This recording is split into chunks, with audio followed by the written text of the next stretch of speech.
Hey guys, my little Care Bears. My mind is blown totally and completely. I don't even.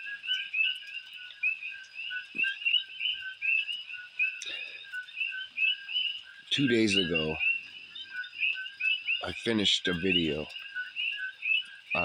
Took me about maybe 3 days to watch it all because it's very long. It's super long. I forget how long it is, 7 hours or something. No, I mean, 2.5 hours maybe.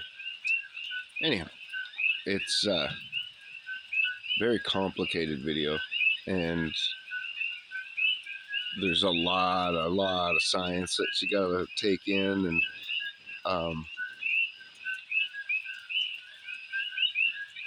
your brain gets tired if you're working and trying to take in this video at the same time. You could do it on a weekend. I'll post it in the comments. Anyhow, from one day to the next day, and I see the sun and the moon and the earth and the all the signs, like Aries, Libra, whatever. How that all works, age of the earth, God's plan, how God laid it out, what he's really doing, what's really changing, where we're really at. Everything changed. 100% everything. There's a bunch of holes still that I need to investigate.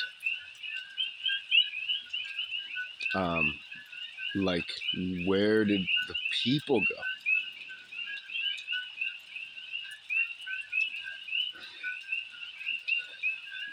So much. Oh, it changes Christopher Columbus's story hugely.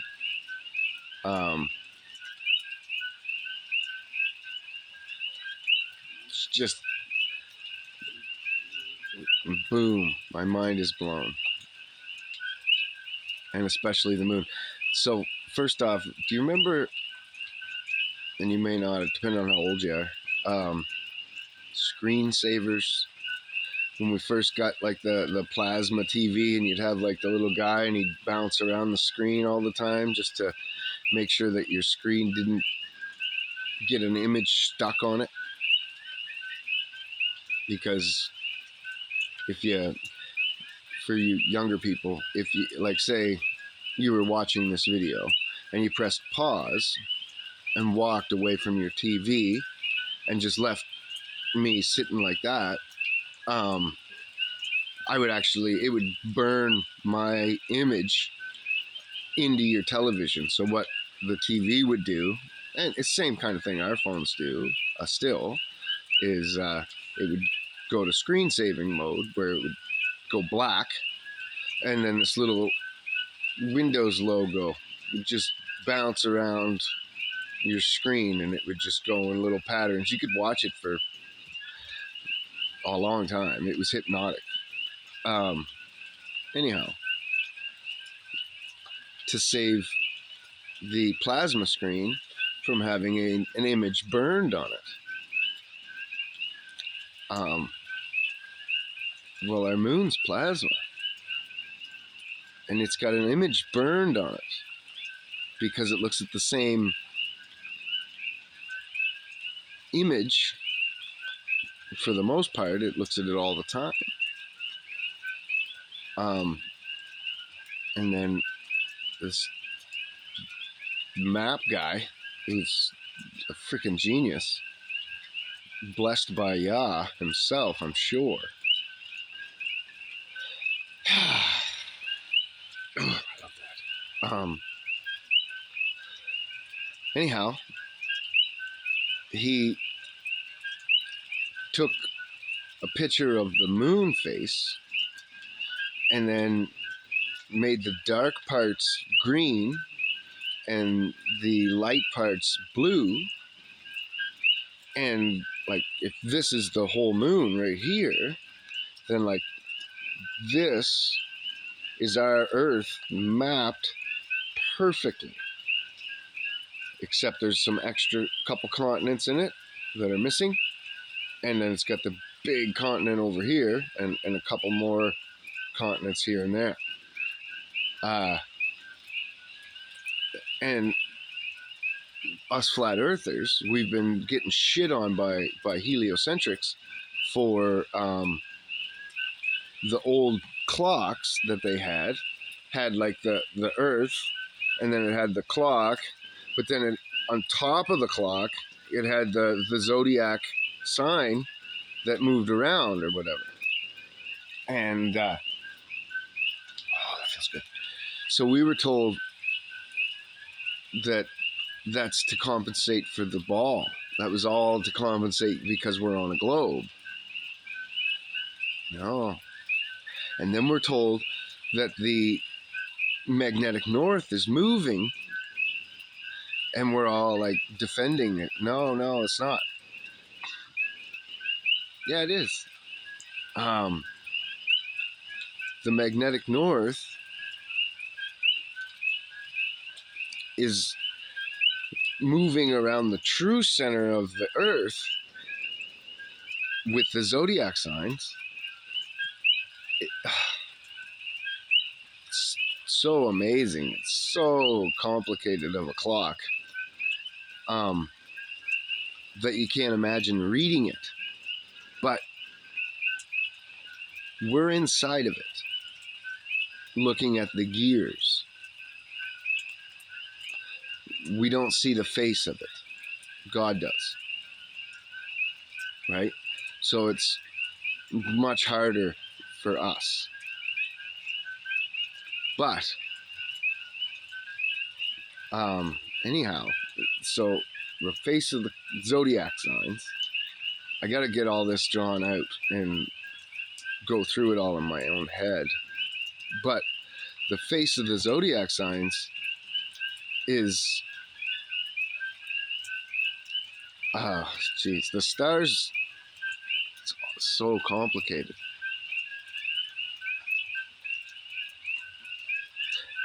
See, and I wonder if the stars follow the magnetic north as well. They must. No, because he said Polaris was the top center, which explains why we're always getting shit on by globeheads. You don't know nothing. The stars do move a couple of degrees here and there every. I believe it's 2 degrees every year, and then it was 72 degrees over. I can't remember it all. It was really complicated. I got to get it all together though, because this is something that I'm determined to know now. But the long and short of it is the extra terra that we're all talking about is the rest of the Earth that we don't occupy. And as the magnetic north moves around, we occupy different spots because the sun and moon follow that magnetic north. There could be a second magnetic north that we don't even know about following this one, so that we actually have 2 suns, 2 moons, 2 earths, but we don't have evidence of that. We got evidence of one moving around like that. So like Christopher Columbus, for example, see, as the zodiac and then the magnetic north moved, continents disappeared to the east. And they froze up and they were gone.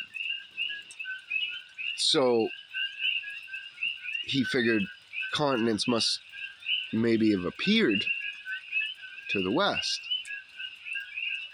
So they sailed. I think I did that backwards. East-west thing. So they sailed across. We're the east.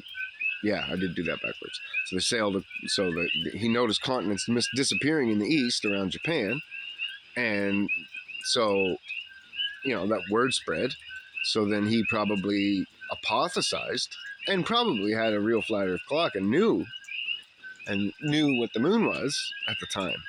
And they said, well, that land must be now open to us. We need to get over there.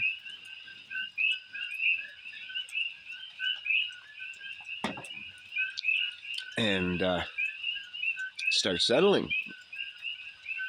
So they didn't know that the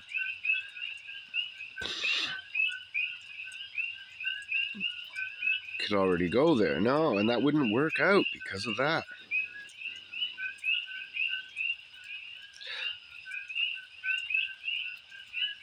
It's so confusing. No, because that didn't happen, because the North Pole is the center of our realm, but then the center of, I don't know how to word it even. The North Pole is the center of where we live, but it's just moving around the center of the entire realm and exposing different land masses at different times. And those are the ages. And they're 2,100 and some odd years. I've been trying to do math on that, and there's 12 ages all in the zodiac wheel.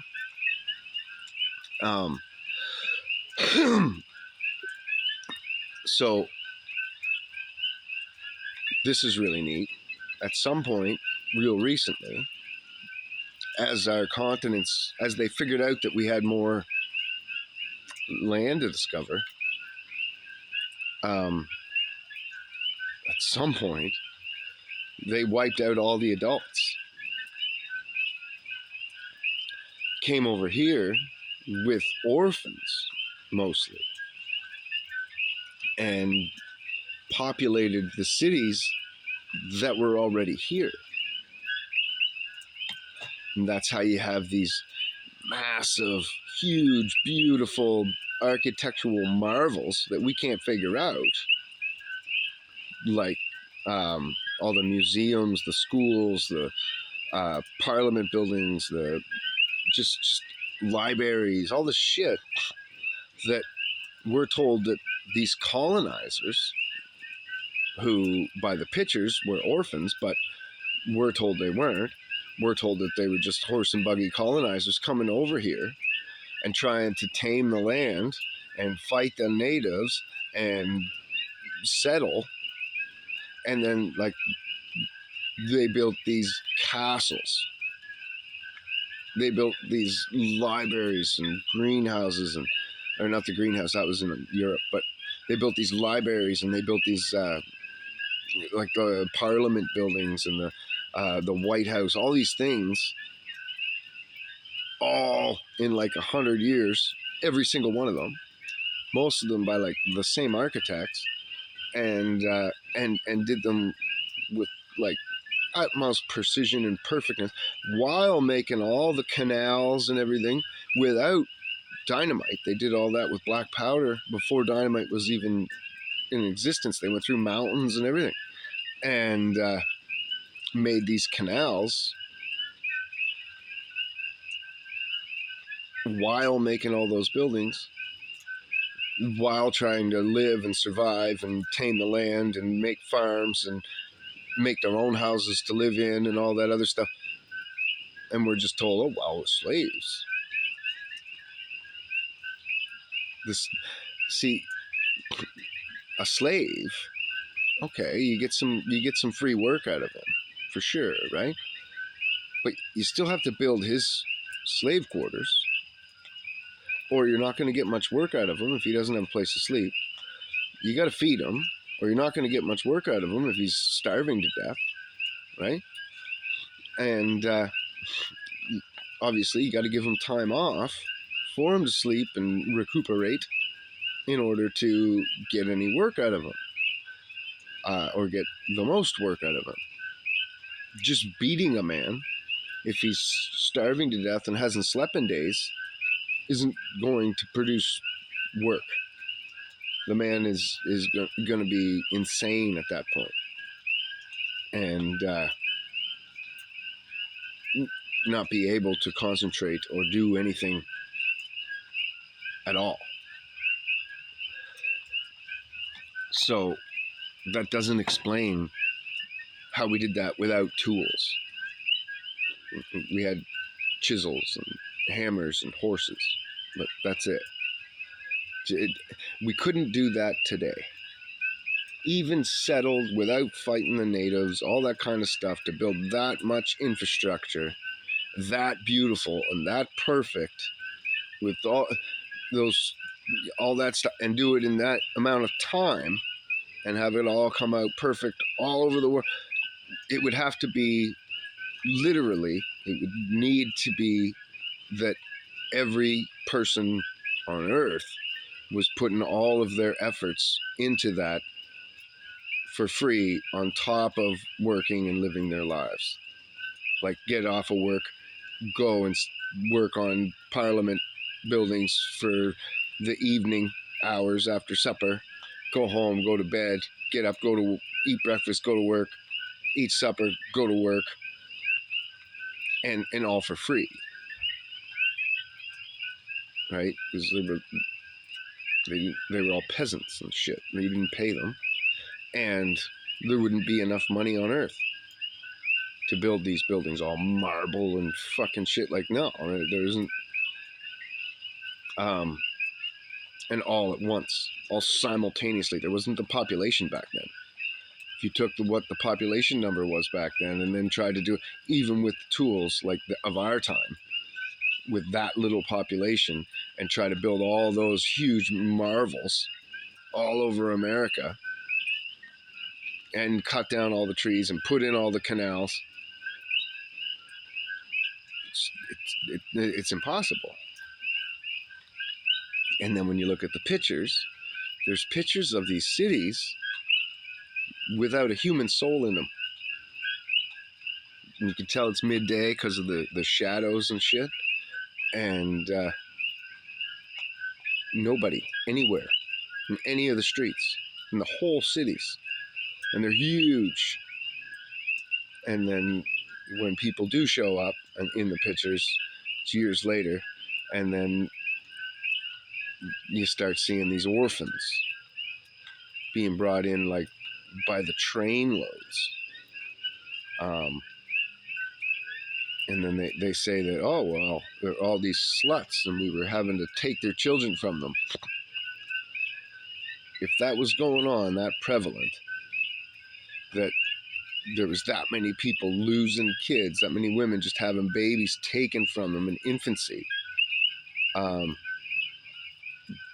with that little of a population, that many babies, as there were, and kids, the women would have stopped doing that within like half a generation. You know, obviously you'd still have the women who'd done that, and they branded them, literally, like made them wear certain outfits and stuff that branded you as a non-virgin, which probably led to you getting raped and or convinced and told to have promiscuous sex all over, maybe, and then more babies, right? But a woman, a single woman in that situation, can only have so many babies, and she's going to get worn out. And also, this is fascinating, something I just learned.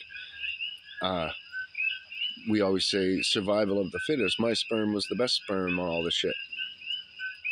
The egg puts out a frequency that identifies the sperms and slows down and confuses all the ones that she wouldn't accept, so that only like the one sperm that was meant by God to be created can make it to the egg. And that's just something that happens, and the egg actually destroys all those other sperms. Now that could be a conscious thing where if a woman's with a man who's, but that can't be, because you see women having kids with men they don't particularly want to be with, and then they'll pick another man and say, oh, he's the dad. Anyway, who knows what's going on there, but that does happen. It's just something that was recently discovered. So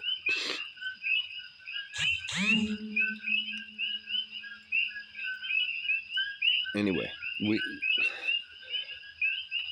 we have to rethink everything that we thought we knew about our realm. And now the Admiral Byrd stuff makes sense, except that it was green. He said there was Greenland. So I'm not sure about what that is yet. But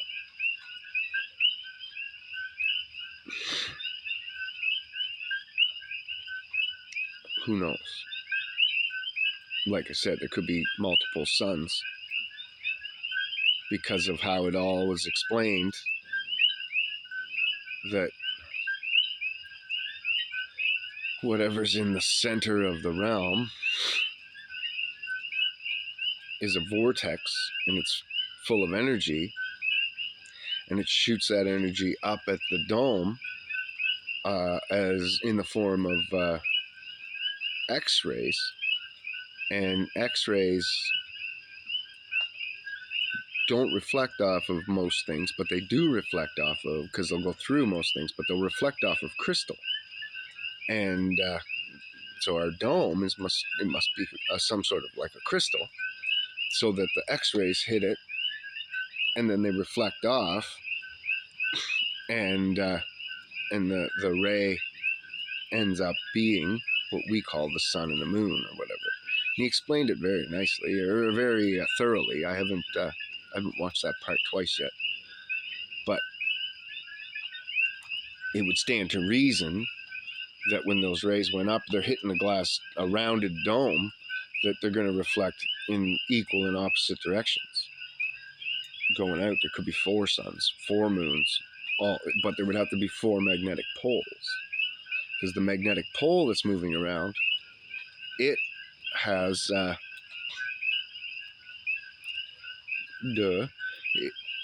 something to do with those rays as well. I forget, because it's making another magnetic kinetic energy that is working in the same atmosphere and ending those rays because it's pulling them or something. I can't remember how it all worked scientifically, but it did.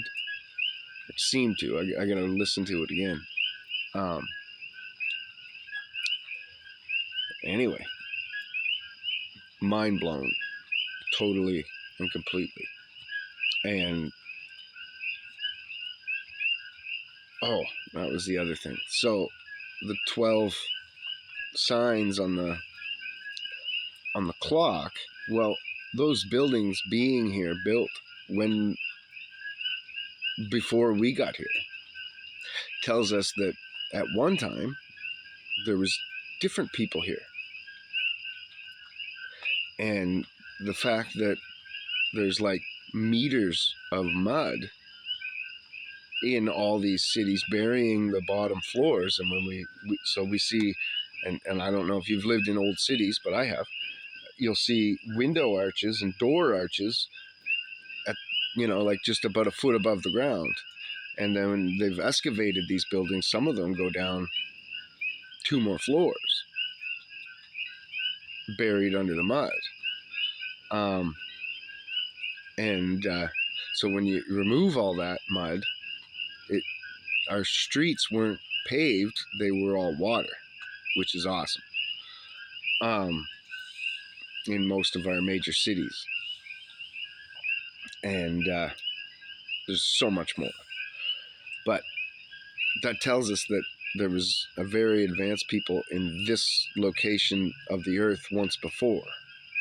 And then what has happened, so in the entirety of the earth, we're like this, and then every 2,000 years it moves 30 degrees, 30 degrees, 30 degrees, 30 degrees, 30 degrees, 30 degrees, 30 degrees, 30 degrees, 30 degrees.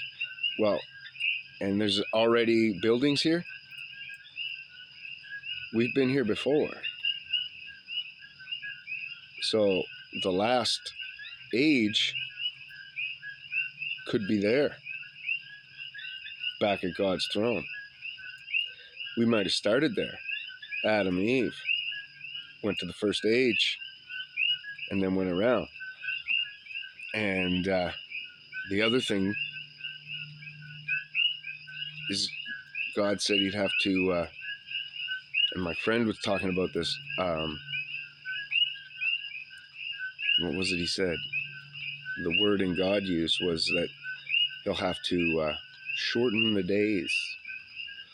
So, and my friend was saying, well, what if he meant like physically shorten the days? What if the sun used to move slower and days were, maybe 24 hours originally?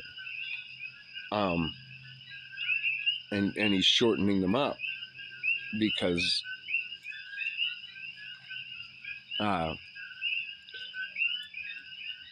we need to get to the end faster, or the very elect will be fooled.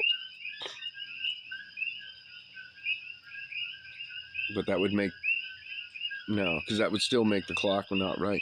See, because God talks about 7,000 years, 6,000 years, and then 7 in the center. That makes more sense. But when he's talking about years, he's talking about technically ages. 6 and 6 is 12. The last one's 13. Joseph, and he had 12 sons. It's 13. Jesus, and he had 12 disciples. 13. The zodiac clock and its center is 13. Hercules and Jason and the Argonauts were 13.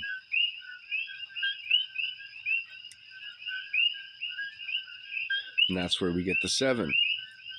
When we jump down, we're getting double the ages. There's got to be more reference to that.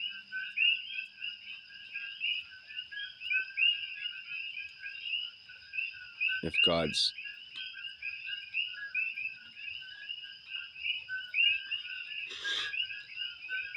first 6 ages might have had an end, maybe? Who knows? Because there is reference to an original creation and then him destroying it to start over. Well, maybe that was the first half of the clock.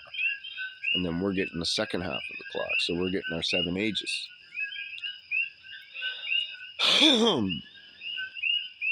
From the start of Adam and Eve, which would have been a new earth, basically, because all new land. As they came into that age, like if he got pissed off in this age and wiped those people out, and then a brand new age, brand new earth, brand new everything, brand new Adam and Eve. And then the ages keep going. And that's why it was significant that Adam could name all the animals and Satan couldn't. And Satan was around through the other ages and Adam wasn't. Anyway, there's got to be a way that that puzzle fits all together, but I can't see it right now. I need to know more about this information. What do you guys think? I didn't do it justice, I'm sure. But I hope I intrigued your mind to go watch this video and to get you to sit through it and try to prove me wrong. Anyways, God bless. Have a great day. Yah bless you. And I hope that you liked and shared and subscribed and comment and all those fun things. Most importantly, pray. And and know that you're in an amazing, amazing world right now, in an amazing time, and there's great things ahead, things that we can't even start to fathom yet, and we're about to move into that. The age of Aquarius and all that stuff. So just hang in there, guys. We're almost through it. And remember, remain happy, positive, and thinking about that positive outcome, not just for your life individually, but for all of mankind, all of the earth. It's going to be a positive outcome. God works everything, every one of our evils that happens in our life, He can work out to be our benefits.